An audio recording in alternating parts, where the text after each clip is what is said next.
Rhys Ifans can't stay away from the Old Vic.He will play a ruthless music producer in a new psychodrama at the theatre, revolving around a hit record and who gets the money from it.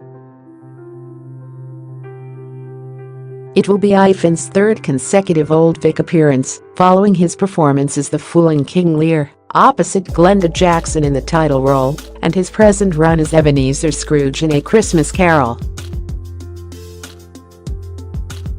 For his hat trick, Ifans will play Bernard in Mood Music, a new work by Joe Penhall, directed by Roger Michell from April 21.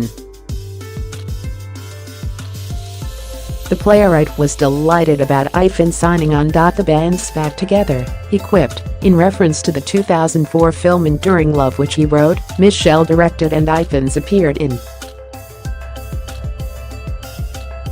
In fact, Ifans and Michell had a reunion of their own to celebrate. It's nearly 20 years since Michell directed the Welsh-born actor in Notting Hill.Penhall describes Mood Music as a contemporary play set in a recording studio about two musicians and their lawyers and their psychotherapists. Bernard is a music star turned high-profile producer. He's too young to be Phil Spector and too old to be Mark Ronson, he explains. The author of award-winning drama Blue Orange, the Mindhunter series on Netflix and the Kinks musical Sunny Afternoon adds that Bernard is in a battle with a 21-year-old singer-songwriter called Kat. He claims he should have the credit for a hit song, and therefore all the royalties, and so does she. The problem is that Bernard has made so much money for record companies, he's allowed to do anything. It's about creative exploitation in the way powerful people use and abuse less powerful people, Penhall says, adding that super powerful people in the creative industries often have personality disorders.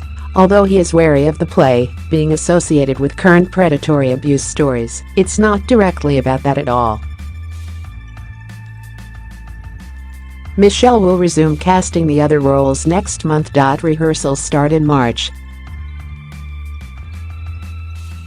Gary Oldman, fresh from his triumph as Winston Churchill in Darkest Hour, is in talks about donning the spectacles of master psychiatrist George Smiley once again.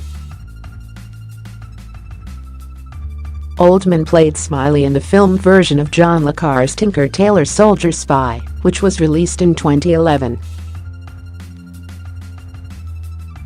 His talks with working title, the London-based studio behind Darkest Hour and the le Carre picture, include the possibility of him both starring in and directing the film of le Carre's 1979 novel Smiley's People, which follows the intelligence boss's pursuit of Carla, the genius head of Soviet espionage. Smiley's People was the last of le Carre's so-called Carla trilogy, which began with Tinker Tailor.Alec Guinness famously played Smiley in the 6-hour 1979 BBC TV drama of Tinker Tailor, and again in 1982's 6-part Smiley's People. The new project is in what's known as aggressive development by working title, but there are still some technical and legal issues to be sorted out. Oldman is a Serious Film Awards contender for his superb performance in Darkest Hour, out here on January 12, and is sure to be busy at the Golden Globe Awards on January 8. The Screen Actors Guild Awards are a fortnight later, and there is every expectation of him receiving BAFTA and Oscar nominations, so I expect talks over Smiley's People to take some time.